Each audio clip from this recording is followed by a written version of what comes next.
മനസ്സ് കോപവും വെറുപ്പും അസൂയയും കാത്തുസൂക്ഷിക്കുവാനുള്ള ഒരു ചവിറ്റുകുട്ടയല്ല, മറിച്ച് സ്നേഹവും സന്തോഷവും മധുരസ്മരണകളും കാത്തുസൂക്ഷിക്കുവാനുള്ള നിധികുംഭമാണത്.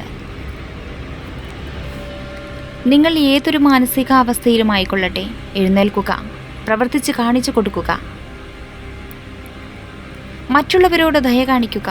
നിങ്ങൾ കണ്ടുമുട്ടുന്ന എല്ലാവരും തന്നെ അവരവരുടെ ജീവിതവുമായി അവർ മല്ലിടുകയാണ്.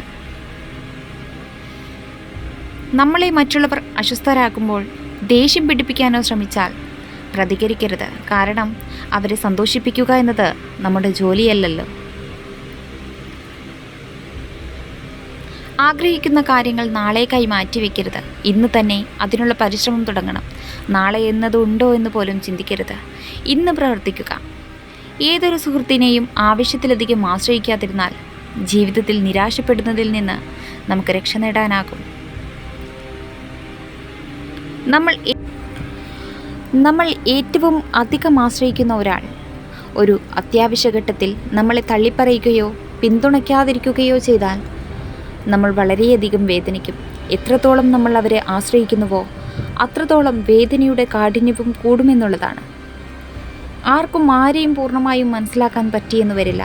കാരണം കടൽ കണ്ടു എന്ന് പറയുന്നവരൊക്കെയും കണ്ടത് തിരയും തീരവുമായിരുന്നു.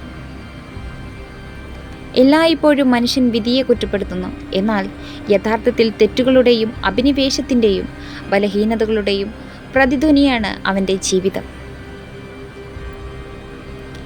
എല്ലാവരിൽ നിന്നും അകലം സ്ഥാപിക്കുന്നത് നല്ലതാണ്.